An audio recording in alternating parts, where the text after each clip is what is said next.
I deliberately bump into people who are walking around staring at their phones because I think they need to be taught a lesson. Please, Steve. How severe? I will walk right into them. Can you do a demonstration if I'm on the phone? Could you demonstrate to the extent of how much you would push into me? Have you got a phone? Oh, like a mime. I'm an actor. Why do you say that? So Lee is walking down Bond Street, looking at boutiques, thinking about... I've got to be on the phone, haven't I? No, you're looking at the phone, you idiot. Oh, looking at it. not speaking. No, you're doing this. You're texting or... Right. I'll get into the character. Yeah. OK. I wonder if that Jennifer Saunders is still alive. Oh, sorry.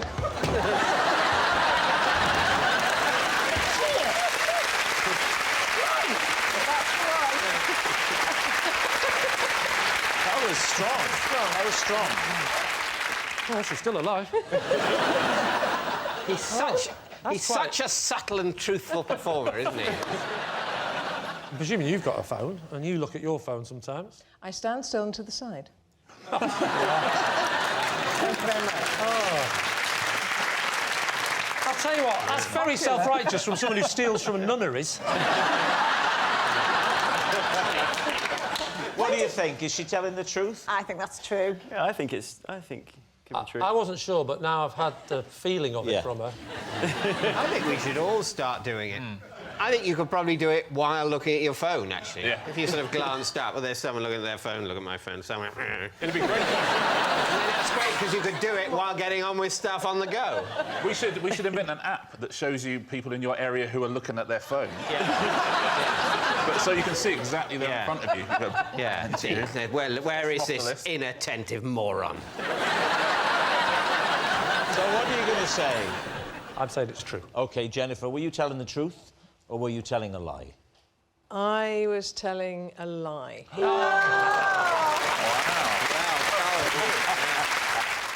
The screensaver on my phone is a photo of my living room carpet. You've got a mobile phone? Yeah. Bloody London for you, eh? Lee, is he telling the truth? Well, if anyone's capable of this. What colour is the carpet? Sort of, a very bright beige. I like the fact that you thought beige might be boring. I'll jazz it up a bit. Yeah, I'll get it. Why would you do that? Why would you take a photograph of your carpet? Well, I've got a mobile phone which is the same model as a phone that many people have. Yes. And I needed a way of distinguishing it from other people's. You know, might be left at a table in a meeting and then you pick it up and go, oh, yes, I immediately recognise that because it's the one with the Picture of the carpet. A beige carpet. He might have done it once a long time ago. He's done something on that carpet. Oh, he hasn't, has he? Yeah, that's why he's got it on his phone. Oh, not again! I told you, I'll rub your nose in it! So you think... Yeah, I think you've done something. You might photograph your carpet, but you wouldn't photograph a beige carpet. So what are we saying? True or false? I think it's false. False. You're saying it's a lie. OK, so, David, is it true or is it a lie? It is, in fact, true. Well,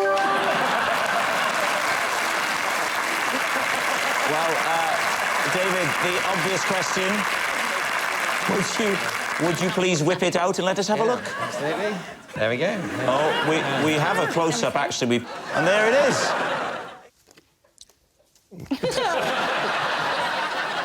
After a mix-up on the telephone, I accidentally went on holiday with the wrong girl. Right, Lee's team. Oh, is this recently? Not recently, but near enough to be slightly embarrassing. OK. It was early 1979. Early 1979? And that's fairly recently, is it? Blimey. I'm glad this story wasn't a long time ago. It would have been in the 1640s. So, who did you think you were phoning? That's none of your business, but... OK. Were you going out with her at the time? Was she your girlfriend? Was she a sort of on... She was a lady I had met in Sydney. What was the circumstance that meant that you ended up meeting this lady? Well, I mean, if you're in another country like Australia for 5 months or nearly 5 months, there's always a chance you're going to meet a lady or two, isn't there? I mean, I want to know, at any point during the phone call, did you realise you were speaking to the wrong woman? no. You never realised? It was quite late at night, I have to admit, and I probably had a thimble or two of wine, so Right. I wasn't actually into the business of dissecting voices. And the reason you were calling was to say, come on holiday with me. Well, it was more specific than that, actually. It was to say, would you like to come and spend 3 or 4 days with me the weekend after next in Monte Carlo? Oh. Wow. I say yes. So this girl that's answered, have you ever met this other girl, the one that you're now phoning? Yes. Who was this girl? Another sort of... Not a matter I'm prepared to discuss Right. with an almost total stranger. Got you, right.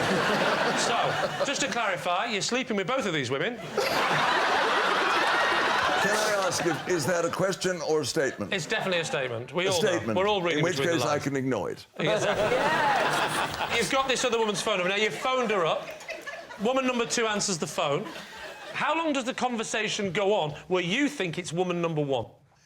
Oh, it went on for 7 or 8 minutes. OK. So when you put the phone down, you believe that you have now arranged a holiday with what you think is woman number 1. Is that correct? You're getting better and better at Right. this.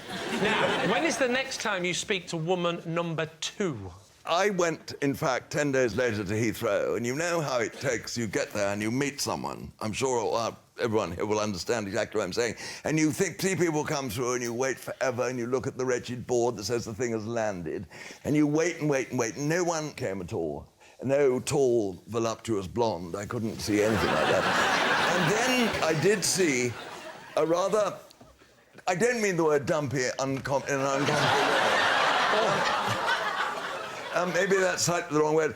Brunette there, and I said she walked through. No, sorry, dumpy's the wrong word. I meant brunette. That's not going to wash. And she walked through, and I suddenly thought there was something vaguely familiar about her. And she looked up and looked at me and recognised me. And I said to her, my dear old thing, what on earth are you doing here? Oh, no! And she said, what are you doing here? I'm supposed to be meeting Jeffrey Boycott.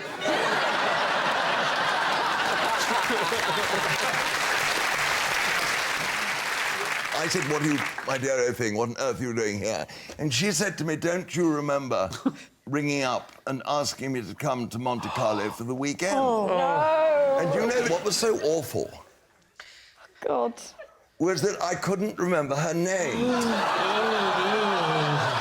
And so what I did was I ran towards her to pick up her baggage. Not in order to be altruistic and help her, but in order to read her name on her label.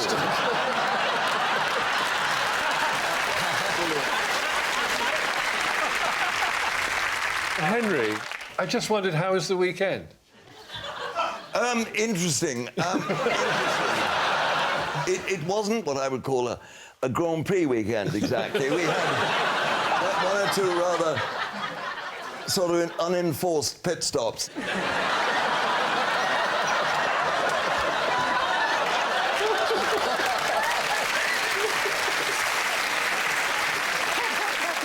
So, what do you think, Lee? Well, Wow, this is an amazing... I hope it's true. the Monte Carlo rings true for someone like Oh, him. definitely, yeah. Well, look at his Yeah. jacket. I would have said Butlins.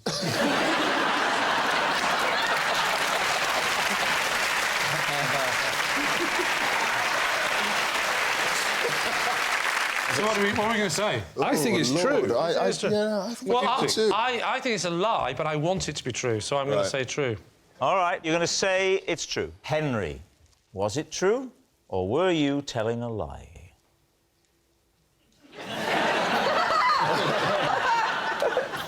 I'm so excited. It was true.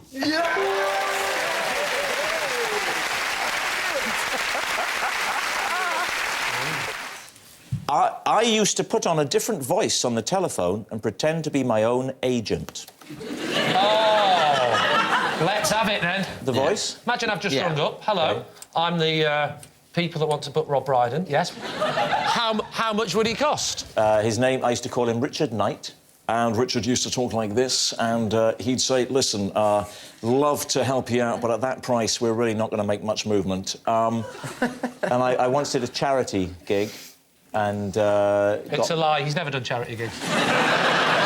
got money for it, because Richard said, listen, Rob's an angel, and if he knew I was doing this, he'd never forgive me, but I've got to get a bit of money, otherwise I wouldn't be doing my job. Did you have a real agent at the time? No.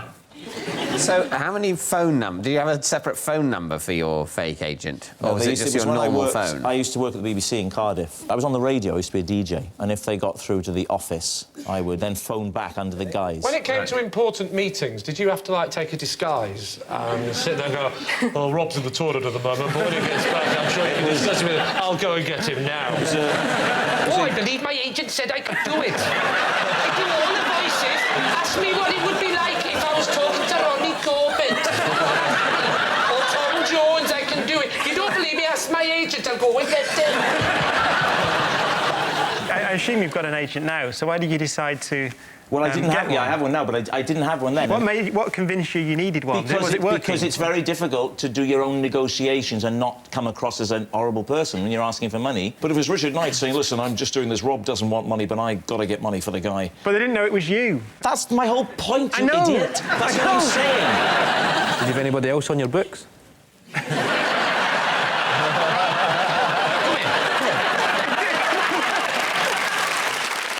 What's the sort of work that... Hosting things. This was back in about the late 80s when I was a local radio disc jockey. So did the agent take a cut? Did the agent phone you to let you know they got the job? No, I was the agent! Did you ever fall out with your agent? No, it was me! When you decided that this charade had to finish, did you take yourself out to dinner and tell yourself you were letting yourself go? Did you sign a contract? Are you still in touch? Right, it's time to guess. First of all, Lee and those bastards. What are you going to go for? I would say true. You think it's true? You're saying it's true? Yes, in the words of Rob Brydon, I think that's true. Right, saying it's true. David and these arses. What do you say? That is so true. I think it's true. Yeah. I think He it's thinks true. it's true. David, Nailed well, it. let me buck the trend by telling you it's true. I was sacked from my job in a call centre for repeatedly using different accents on the phone. David's team. Who were you in a call centre for? Who did you work for? I was working for Royal Mail. Royal Mail? Yes. And what sort of call do you get? Where's my post? It was a while ago, and you used to not have Google, and people used to ring for postcodes. What's your favourite accent to do? So obviously Welsh is easy, so... Would you do the accent of the postcode? So, yeah, that would... Sometimes you could do that. So, OK, I'll be the person who Okay. needs my postcode. Okay. Yeah, That does sound like a pre-Google phone, I'll give you that. Hello. Oh, hello. Bula da. I need a postcode, please. That's nice. Oh, are you Welsh as well? Dim eich frathu. Oh, nothing now, to be the Mair. I can Mair sitting at a panel like I got a moron to your left.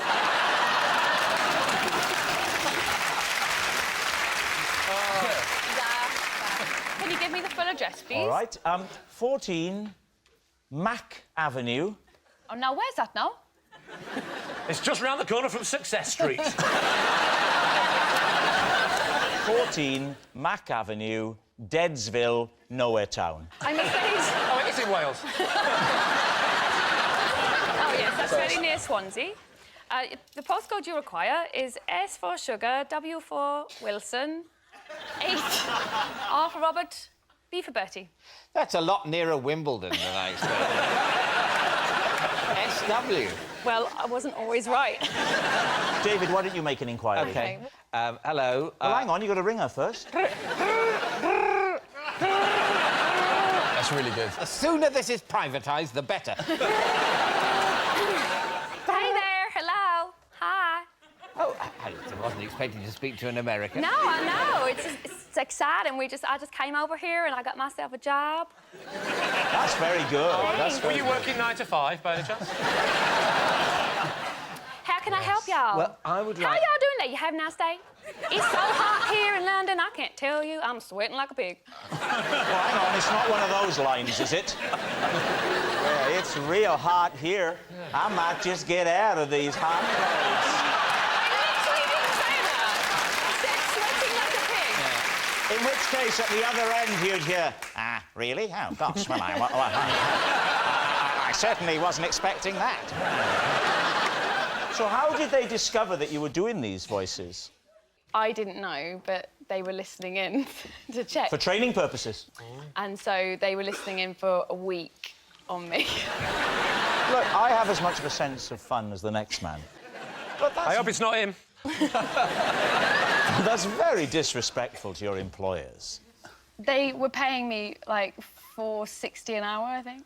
Well, work more hours. Work more hours, save up, you can go on a cruise.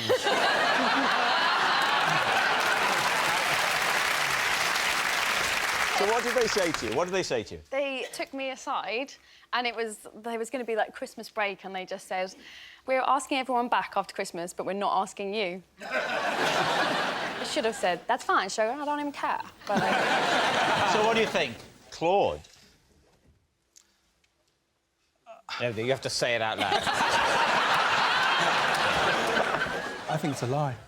You think it's a lie? They wouldn't wait a week to fire her. I'd have fired her immediately. I think it's believable that you could be that bored in a phone centre. I'm leaning towards true. OK, you're saying it's true. Cariad, truth or lie? it's true. Whenever I answer the house phone and it's someone I don't wish to speak to, I take a message and pretend I am my fictional handyman, Sean. David? So do you answer in Sean's voice all the time? So that in case it's someone you don't want to speak to? I leave a pause and wait for the person on the other end to say hello. You answer the phone with silence? And I can usually tell by the hello whether it's somebody I wish to speak to. And if I'm not in the mood to speak to anybody, you know, I say, no, I'm sorry, Charles isn't home now. Try calling back later, you know. What part of Scotland is Sean from? It's from the west side of Belfast. But Charles, if you don't want to speak to anyone at all, why pick up the phone? Well, it's a kind of obsessive thing, you know, it's the insecurity that actors have, you know, you think, oh, my God, might be a job, you know, I just... Well, let's give it a try. I'll ring you, OK? Yeah. OK. Has he not bought a telephone since 1983? Hello? Hello? Charles? Hello? Hey, no, this is not Charles. Charles isn't home now at the moment, but if you'd like to leave your number, I'll get him to call you back when he's back, yeah? Charles, are you ill?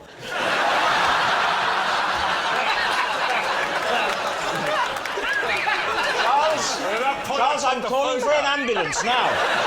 It's all right. Get in the recovery position. Oh, God, I'm on my way.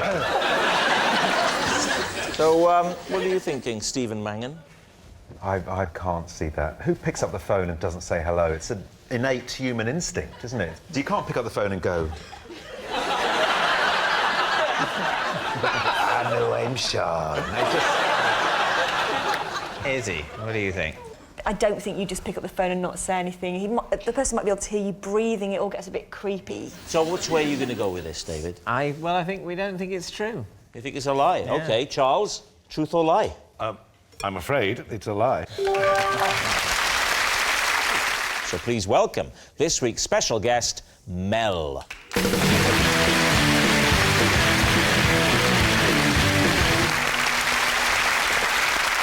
So, Vernon, what is Mel to you? This is Mel, and he came to the rescue when I almost blew up a banana factory. David, perhaps you'd like to explain how you know Mel? He's the postman who had to retrieve my phone from a postbox when I accidentally posted it instead of a letter I was carrying. Finally, Dara, how do you know Mel? This is Mel. One night we were out stargazing and we were quizzed by the police because they thought we were peeping Toms. Lee's team, where do you want to begin? There's something about, if he had said blown up, he blew up a banana factory, it would have been bizarre. There's something more bizarre about almost blowing up a banana factory. What did you actually do in the banana factory? Well, what happens in a banana factory is that bananas come in from a foreign land, let's say the Caribbean, and they are ripened in Bolton. They're ripened in Bolton? There's not enough sun in the Caribbean. Did you work in this banana factory? I did, yeah. Right, what was your job? I... Were you the banana straightener? No. Or were you the banana bender? Maybe they come in straight, and it's his big muscly body that turns them into that shape. That's what they do in Bolton. What are you up to? Oh, you know, just usual, bending me bananas. Surely it's a banana ripening plant, anyway, not a factory. Well, it's a factory because there was a conveyor belt, so I just... Wait, whoa. There's a conveyor belt? So someone puts it on and it's green, and by the end of the conveyor belt, it's ripened. How big is this conveyor belt, Vernon? And more to the point, what are you doing other than... Shall I straighten it? What did Mel do? Mel, he was one of the foremen in the factory. There was only 4 men working in a banana factory? How did you almost blow up this banana factory? I was on a forklift truck, and what happened was I inadvertently drove into a gas heater and disconnected it. Right, and then what happens? And then the factory filled up with gas. Really properly fills? Yeah. What did Mel do? What did Mel do? How did he save you? Mel shut down the factory and evacuated the building. Leaving the bananas to ripen themselves. Now, what about David? What did we think of David's story with the post box? What were you supposed to be posting? I had a card and 2 normal letters to post. Right. And the nearest post box to me has a has a very narrow aperture. Right. So only... What, for the letters? Yes, yeah. I know the kind of thing. Or for, you know, whatever you want to use it for. But it's... We've got them back home. Yeah. And you can't get them in sometimes. You can't get the wider things in. Right. So... So you thought I'd just post whatever fits, and that was your phone? Stuff my keys in there. Oh, they go in, the keys go in. Did it change? Oh, that goes in, all right. That's the stuff that is. I was contemplating what an outdated medium snail mail was, and I thought this will show them. No, I in my confusion, I said, oh, that doesn't fit. I'll post those 2, they fit. And, oh, what a fool. Oh, so the 2... What a fool I've been. The 2 if only this were happening in a sitcom. The 2 letters and the phone go in at the same time? Yeah. So you emailed it and put a hard copy in at the same time? So how did Mel come into it? Was he... Well, luckily, Mel had also fallen in. And, he just reached it out, didn't he? And passed it out. I mean, I hadn't realised that pillar boxes were manned until then. He simply handed it back. No. So go on, what happened next? I noticed that the last collection of the day was happening about half an hour later. Right. So I thought, I know what I'll do. I'll simply wait. Fiendishly clever. No, you didn't. So what are you thinking? No, remind me again of your truth, lie. Mel and I were stargazing, and the police quizzed us because they thought we were peeping Toms. Was it just the 2 of you? Yes, it was actually, yeah. And what were you stargazing at? We were looking at a meteor shower. Oh, OK. Yes. So the 2 of you were out... what have you got? You got the telescope? No, you don't. What have you got? You just use binoculars. Binoculars? Binoculars? Yeah. Naked eye, generally, binoculars... You don't use a telescope because they move quite quickly, so you'd have to be really fast on a telescope. You'd be playing it like like that. Yeah, all right, but if you want a really good look, why don't you use 2 telescopes? Like binoculars. Okay. That's even better than binoculars. And also, if two things happen at once, you can go, and the moon's looking nice. So when the police turned up... We could see the police car coming, because it just drove along and then stopped, and two of the lads came over and walked over. Just we like two men standing in the middle of Ealing Common. There's houses all around, but with binoculars. Yeah, but you're looking. Surely you don't look at you like that, right? Right up in the air. I know, but maybe they saw during the midpoint of that. I don't know. No. You don't go right. Let's start at the ground and go. You go like that and you do that. You don't go. Would you like a cup of tea? Yeah. But, sorry, I can't see. Everything's blurry. I don't you can take them off, can't you? To be fair, nobody goes like this when they're using binoculars. Right, head up and now binoculars. They don't do that. They do. They go. Look at that there. Oh yeah. Yeah. But what they don't do is go. Have you seen the moon tonight? Wait. I need a bit of a run up.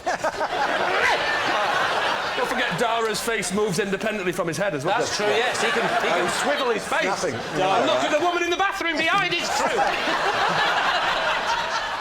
Right, Lee, we need an answer. Is Mel Vernon's banana hero, David's postman pal, or Dara's saucy stargazer?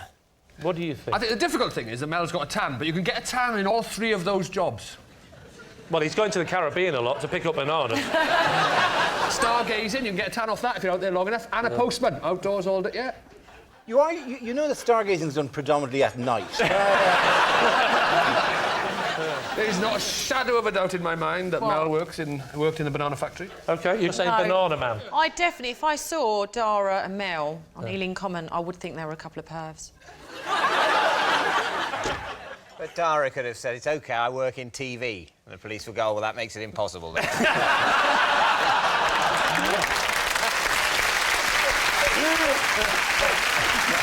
what are you going to say? We are going to say that, in fact, Dara was cautioned by the police for standing on Ealing Common. Not necessarily for being a pervert. Caution actually means something. Sorry, no, he wasn't cautioned. All right, he was questioned. Questioned, sorry. I was never formally cautioned with anything. You say it's Dara. Go for it. So, Mel, would you please reveal your true identity? I'm Mel, and I rescued Vernon after once nearly...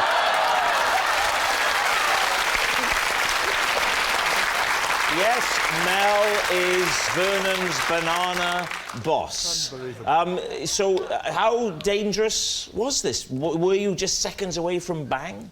Virtually, yeah. Vernon's driving the forklift, and like you said, why didn't you speak like this before?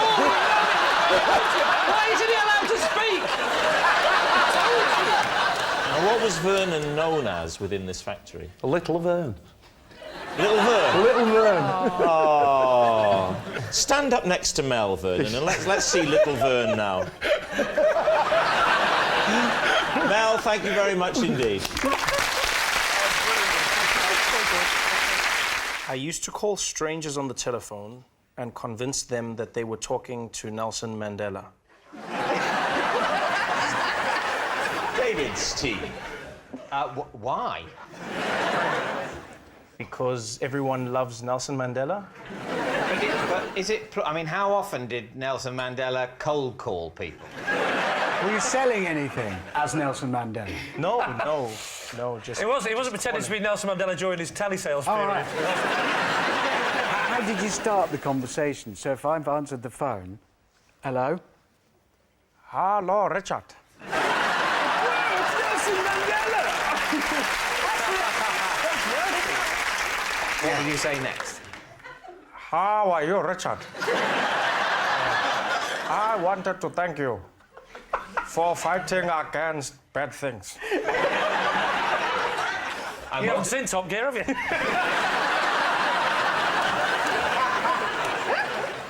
Who did you target? Anybody. I just dialed numbers on the phone. Well, random numbers? Yeah, like it was just, you know... What was your hit rate on that for people who believed it was Nelson Mandela and didn't? 100%. Really? Everyone, how many did you try? Is it just Richard now? Yeah, it was fairly convincing. Do you ever let the people know at the end? You go, it's not Nelson Mandela. No, because that would crush them. How would you know when to end the conversation as Nelson Mandela with this unsuspecting gullible, hopefully stranger? Well, they would think I'm Nelson Mandela, and then initially it's wow, and then I guess the next thing becomes why are you calling? And then afterwards, then they start asking questions. Oh, what are you up to? And then you go, no. And what are you wearing? You're not wearing that shirt again, are you, Nelson? Sick of that shirt. But what if you'd called an apartheid-friendly white Afrikaner? Feel the tension in the room. Can I just check, Rob? Have you done light entertainment before? You're calling me. Okay. Yes. Hello, who am I speaking to? You're talking to Tobias Cruelty.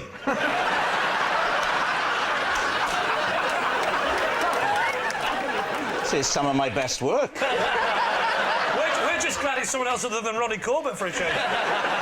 Who is this that is talking to me? This is Nelson Mandela. What? Where are you? I'm free.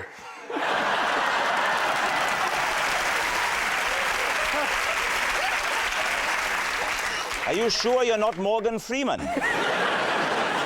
That movie hasn't come out yet. Well, do you know what? I've always been pro-apartheid, but this frank exchange of views with you has really turned me the other way. I wish you all the very best. And to you.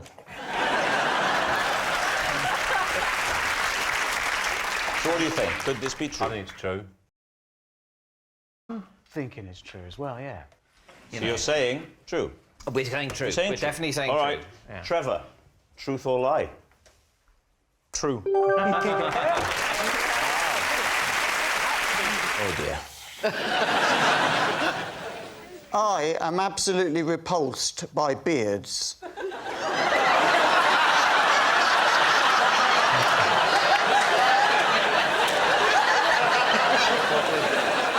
When my friend grew a beard, I changed my phone number so he couldn't contact me. Right, there we are. Lee.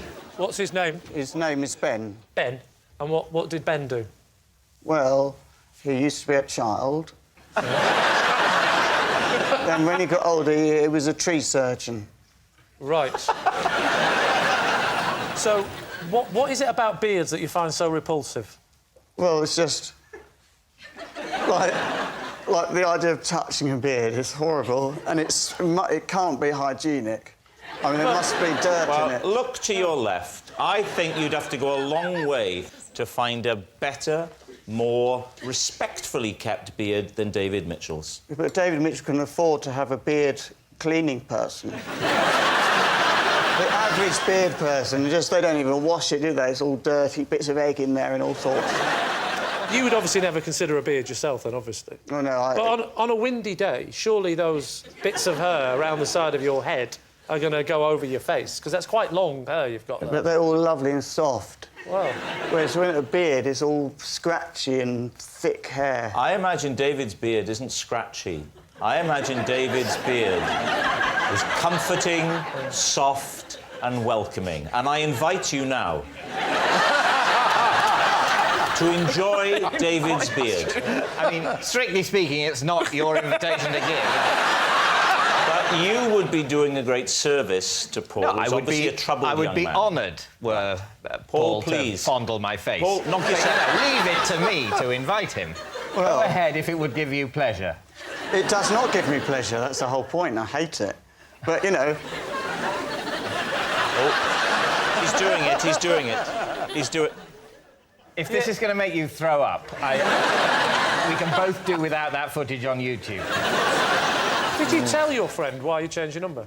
No, well, what happened is he used to have a smooth face, and he grew, and it was a massive beard, and it was all really long and really unkempt, you know, like all long, and then I just couldn't deal with it. And you've never seen or heard from him since? Well, I can't, because he hasn't got my number. He can't contact me. When was this, Paul? How long ago? 2010. That's oh, sorry, I think it's years. 2010, years after the birth of Christ. Is that...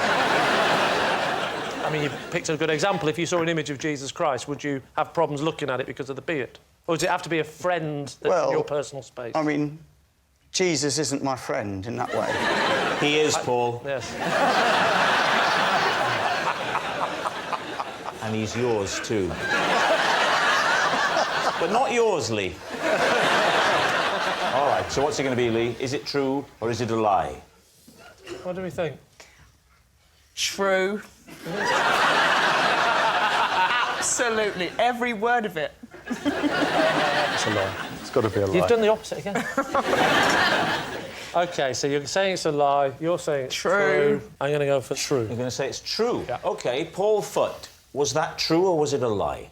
It is true. I once had to go all the way to Bradford just to make a phone call to prove I was in Bradford. Please, team. OK. What?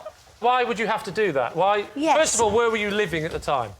I was living in Birmingham. For what reason did you have to go to Bradford? To make a phone call. OK. Who were you phoning? Who was my dad, actually. And your dad lived in? Birmingham. Were you living at the family home at the time? I was, yeah. You leave your family home to go to Bradford? Yes. Phone your father in Birmingham? Yes. To prove you're in Bradford? That's it, absolutely. What was your reason for being in Bradford? Well, to make the phone call, Yes. you said. I think it's better if you stay out of it. Rob, can I just say, we already know why he was there. He was there, we all know, there's no doubt about why he was there. He was there to prove he was in Bradford, to phone his dad. We know that. There's just one tiny, it's only tiny, tiny thing, if you could just you just get that for me. Yeah. And that tiny thing is, what are you talking about?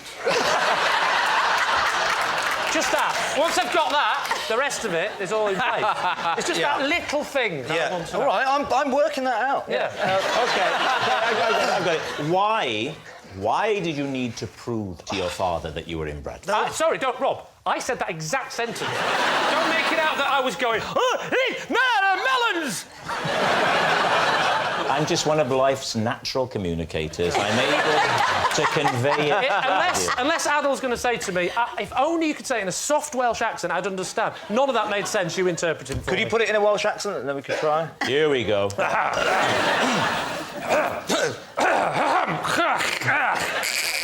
That's it.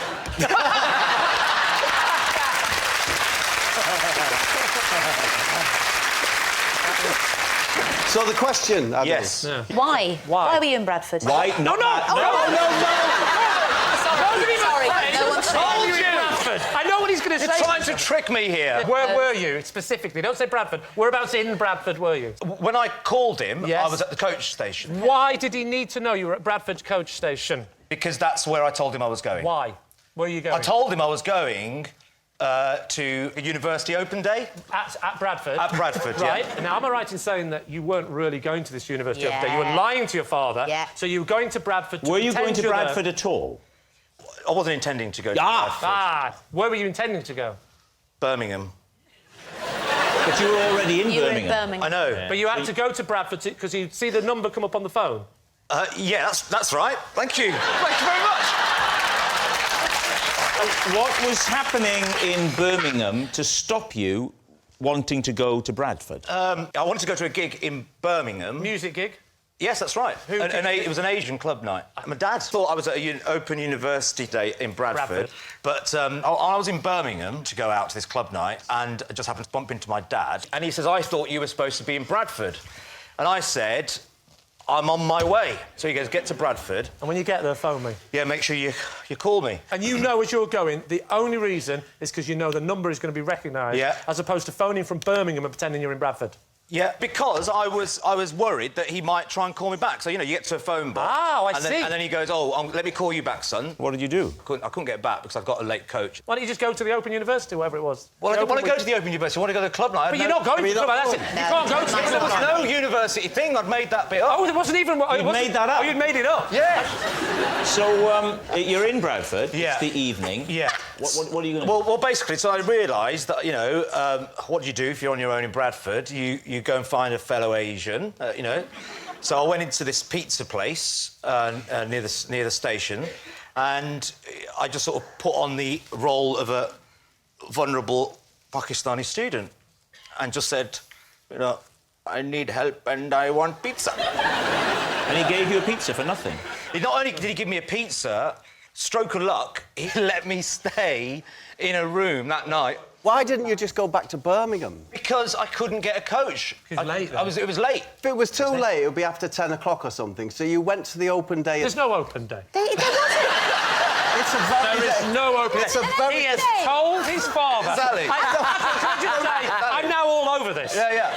He's told his dad there's an open day. The open day doesn't exist. In Bradford. It's only there as a lie, so he can pretend he's going to it and spending the night. He wants to go to the Asian club night now. His dad catches him in the street and goes, "Get yourself off to Bradford, you'll be late." He goes, "Oh, yeah, I've forgotten all about that." He gets on the bus. He goes up to Bradford. He's now going to ring the dad because he knows that he'll phone him back. And then he's now in Bradford. He can't get the bus back. It's far too late. There's no open weekend. But luckily, he's starving, and as we all know, there's one thing that the Asian community like. It's a pizza. And then he goes...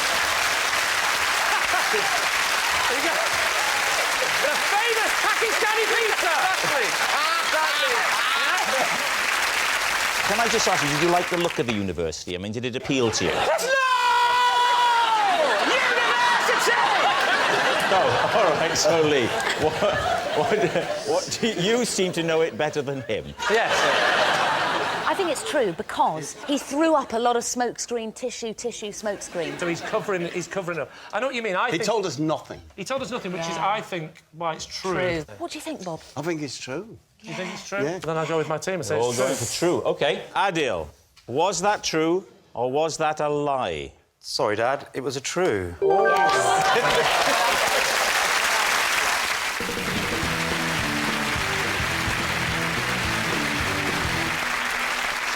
Ben, first of all, what is Nicola to you? This is Nicola, and she taught me how to talk to crows. Henning, how do you know Nicola? This is Nicola, and I told my parents to sack her as my babysitter because she failed to read my bedtime stories with enough emotion. And finally, Lee, your relationship with Nicola. This is Nicola. I once chased her for 40 miles down the M3 because I thought she'd stolen my phone. David's team, where to begin? So, Ben, why did you need to talk to crows? Because, well, I'm writing a book, and my publisher is a crow. and it's a book about aliens. So I got interested in the idea of communicating with other intelligences. Then I thought, are there any animals on Earth that we can communicate with? And I found out that Nicola was an expert on crows and had discovered they're very intelligent. So what sort of thing have you learnt to say to crows? Well, we're only really at the basic sort of introductory. So is it like greetings, like hello, how are you? Take me to your leader. How to present yourself to a crow. How do you present yourself to a crow? So you go, Hello, Crow. Hello, Crow. How are you, Crow? Hello. Hello. So that's what Nicola has been teaching you. That's how you talk to crows. You do that with your head and you go, hello, Crow. How are you? Hello. When's your next lesson? When you'll be do you have to block book? how to say goodbye to a crow. I've got a hunch about what it might be.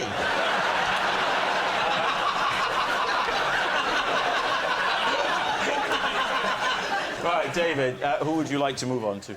Henning, what was wrong with the bedtime story? I didn't enjoy the way she read the bedside story to me. What sort of stories? Give us an example. She was reading Hansel and Gretel to me, and then the witch ends up in the oven. And she read that in a very compassionate way. Towards the witch? Yeah. And the good thing at that point is all about the witch got what she had coming, and that's how I like the story read to me. You didn't like any complexity in the character. No, I of like the witch. complexity, but I don't like the compassion towards the witch because she's a witch. OK, so Hansel and Gretel shoved the witch in the oven, slammed the door, turned it up to Gas Mark 6. No, always preheat the oven before cooking a witch. Let's assume it's preheated. OK. Slam the door, turn it up, and then walk out into the forest. How did she misdeliver that line? Well, it was in German, so it was like, is she German? Nicola, yeah. Ah, okay. You mean yeah? Yeah. Nicola's a classic German name, isn't it? Nicola. Nicola Schmidt. So she was what, weeping for the witch, or what? What's... I don't want to have to say this now, but I just didn't overly like her. That's obviously not how I told it to my parents, isn't it? I said to my parents, I said, yeah, she didn't put any butter on the bread and all that business, and didn't get me anything to drink, so, I mean... So what can you do? I stuck her in the oven. OK, what about Lee? Oh, Lee's is not true. So, how did you come to the mistaken belief that she'd stolen your phone? Well, it's an interesting story. I was on the border of Czechoslovakia. I was in a restaurant with my wife and children, and we left the restaurant and we got back to the house, and I suddenly realised my mobile phone was missing. So I thought... we came to the conclusion that my 2-year-old, who's always picking things up and running around tables, because, you know, I'm not a good parent and they can run around in restaurants, had picked it up and had done something with it. And so I looked at my iPad, which has a thing on it where it tells you where your phone is, an app, if you've lost your phone. So I pressed that. You looked at your tablet, didn't you? As opposed to a specific. Oh, as opposed to a specific one. Sorry, I looked at my tablet, which I'd previously bought from Curry's.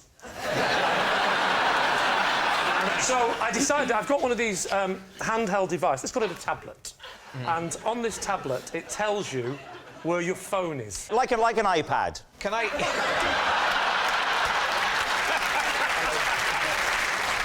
So I checked the app, and sure enough, my phone was doing the little blinky thing, and it was in a street not too far from the restaurant. So I thought, oh, well, maybe my child hasn't taken this phone at all. Maybe it's been stolen. So I rung my mate up straight away, because I'm a coward. I didn't want to go on my own. So he held the iPad. We drove off. We followed the little dot. But then, when we got close, the dot started moving. So we have to follow the dot. Right. The dot gets on the M3, and we're following the dot on the M3. Right. And we travel for about 40 miles. But Nicola could have noticed you in the rear-view mirror, saying, I'm being followed by 2 weird men. I think you'll find on motorways you're often followed by the same car for quite a while. How paranoid are you? He's been behind us for the last 5 minutes. We're on a motorway, David. I know, but something's not right. There's one beside me now. I wasn't right behind it because the dot was moving and I was chasing the dot for a long time. When we were probably about 5 miles away from the dot, because the dot was racing off ahead, we raced after, stopped, and we sussed out that it was a service station on the M3. So we pulled into the service station. Yeah. And that's when the next thing happened. Give me a minute. How could you tell which of the many cars parked in the service station? That's a very good question. Thank you. I wish I had a very good answer. I phoned the phone. Ah, very clever. And it's at that point we see a woman getting out of a car, looking confused, and then looking inside a bag, a shopping bag, takes the phone out. And at this point I think, that's my phone. And she looks innocent because she's looking all confused. To which I go over, I say, that's my phone. And she said, I, honest to God, have no idea how it got in there. And then I start thinking the 2-year-old did pick it up and put it in the bag. And so ends the case for the defence.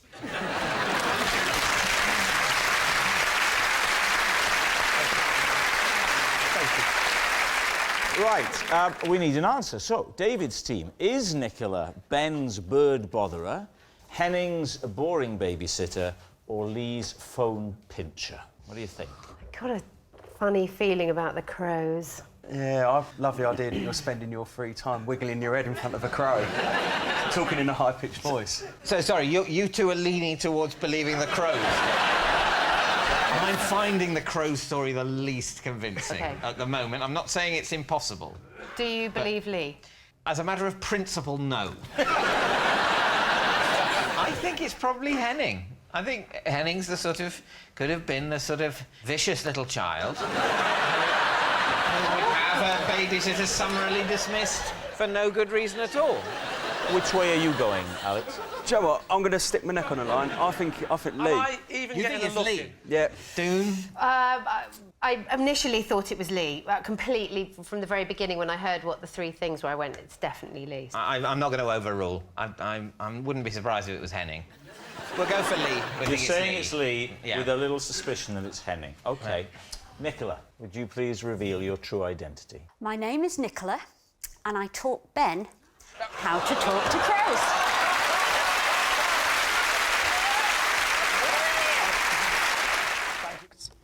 Age 11, I got my first ever detention for secretly watching Would I Lie to You on my phone in class.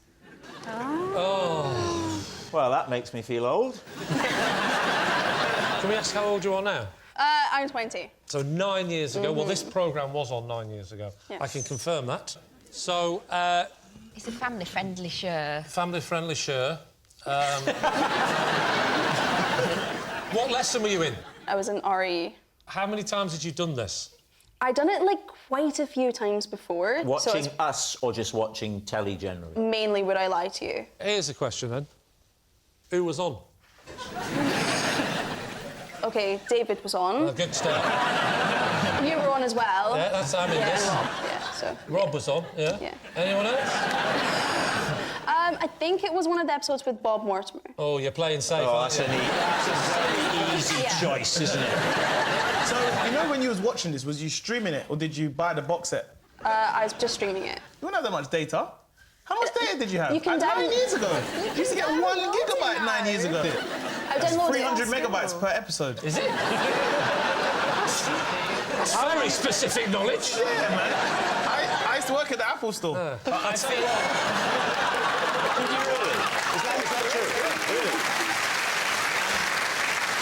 do you remember what you were supposed to be studying in RE that day? There's a lot of religions. I think it was Hinduism. OK. I mean, much as I find the show entertaining, I don't know if it's more entertaining than Hinduism. That's our second trailer from Frank. So what were we saying? Oh, what did you think? A lie?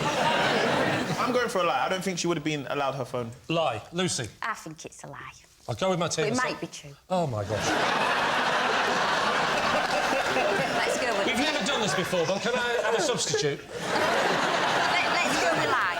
OK, we'll go with lie. Lie. OK, they think it's a lie. Abby, was it a lie? Was it actually the truth? It was a lie. Yes.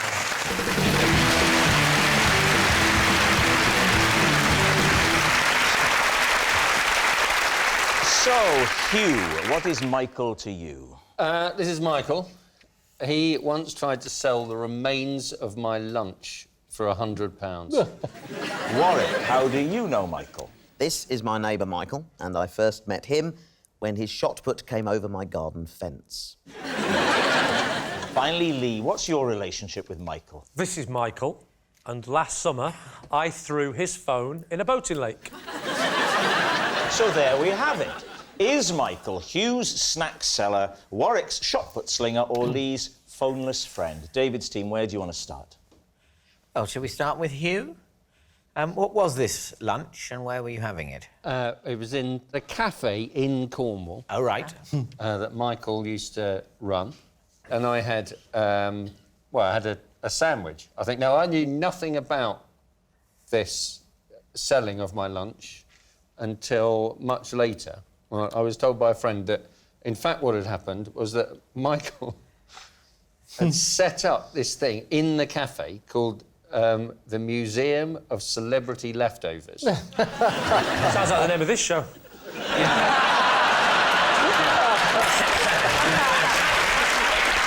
As far as I remember, it's a sort of little jar with the leftover of the particular person. Sort of like a specimen bottle. It wasn't like a proper leftover. It was just essentially crumbs.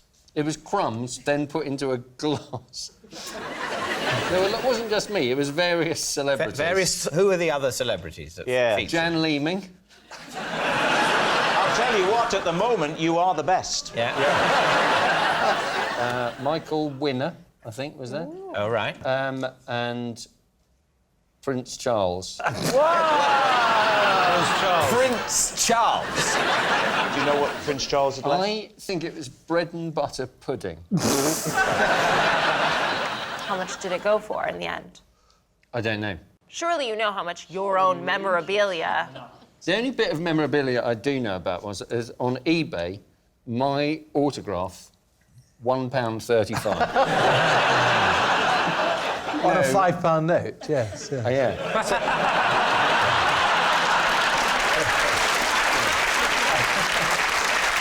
Who would you like to ask next? So, Warwick, Michael is your next-door neighbour. Yes. What does Michael do for a living that he can afford to live next to you? So he's a very successful businessman. And so the shot put is just a hobby for him? Well, it was something he used to do in his younger days. He was in the army and they used to have a sort of sporting event and the shot put was his particular speciality. So, yeah, describe the incident. OK, I've got quite a large garden. I was having a walk round. I was on a 2-day expedition. And I just heard I heard this sort of thudding sound, and you could almost feel the ground sort of vibrate a little bit. And I thought, what on earth was that? And looked around, and behind me was what I thought at the time was a cannonball. Made a big divot in my lawn. You thought you were under fire from a medieval army? Yeah, well, I didn't know what had happened. And your instinct is to look up, you know. I don't know what I was expecting to see, but I looked around and I heard this little voice, so, sorry, and looked towards the fence, and Michael looking over. If you'd have had any sense, you'd have got it next to your head, lay down like that. Where there's blame, there's a claim. May I approach Michael? You may approach Michael.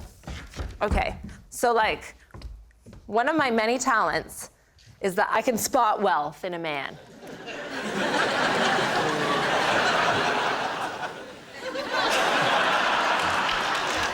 And yet, when I do this to women...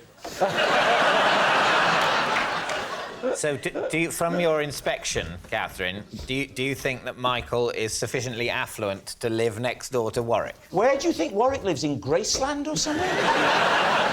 He's been in a few films, with no disrespect. I doubt it's like Simon Cowell's house. What about Lee? Lee. Yes. You threw Michael's phone in a lake. See? He agrees. It's true. Why did you throw his phone in a lake? Because I was trying to give him his phone back. And he was in a boat? No. On the lake? I was in the boat. Do you know Michael? No. How did you know it was his phone? Because he was shouting at me from the bank. Not the bank. I don't mean he was drawing money out. I mean the side. He was saying, throw me my phone He was saying... across the water to somebody he'd never seen before and who's he didn't throwing say... quantities he didn't know. This is what I heard at the time. Excuse me. I am in your boat. What? He said, I think in your boat. You're miles away. And he said, my telephone in your boat. And I thought it's an unusual way to talk, because I was shaking his hand at the time. Eventually I work out he's saying, my phone is in your boat. So I sort of look around, and sure enough, under my seat was a phone. But why didn't he just wait until you reached the shore? Which is what he wanted to do, what had happened. But I, being a bit more confident in my throwing abilities than I should be, thought, well, I'll go, you know, I'll row towards him a bit. And I went like that, and I just did the worst throw I've ever done. And it just went straight into the water. Do you know Michael's surname? I don't know. How did you get onto him to invite him onto the programme? Oh, I think you'll find that I don't deal with the admin.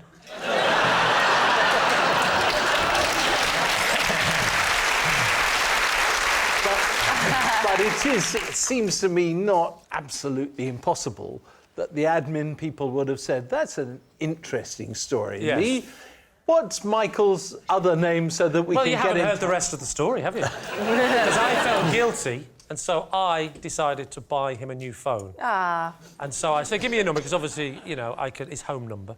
And I will phone you when I've got the other phone for you, and I'll deliver it. So when the people working on this show heard the story and said, cool, blimey, that's quite fascinating. I don't suppose you know his surname, do you? I said, I don't, but I've got his number right here. I said, great, chuck it over. Well, I threw it. It went straight out the window, landed in a puddle. We need an answer. So, David's team, is Michael Hugh's snack seller, Warwick's shot put slinger, or Lee's phoneless friend? Well, Hugh's story, I don't think Hugh was even trying to make his story that believable. And so there's a chance that it's a fiendish double bluff, and that means it's true. I love the idea of a celebrity leftover museum. But it sounds... What, do you? I mean, I've been to Cornwall, and it sounds like it could be quite an attraction.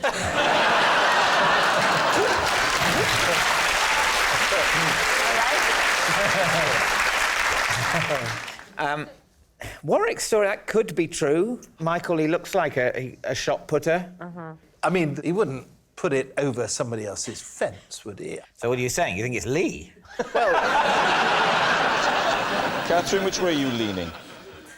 I feel like the shot put story is real, and that is because Warwick looked up to Michael a lot. I feel like they have a certain intimacy.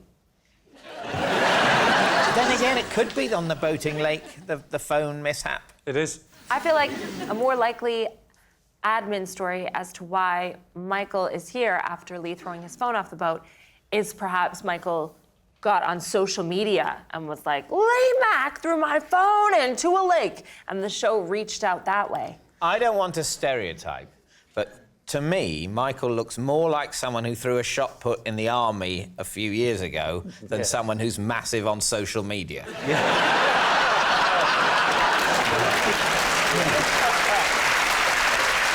So what's it going to be? We're going to go with Warwick. OK, Michael, would you please reveal your true identity? My name is Michael, and I did try to sell the remains of the lunch.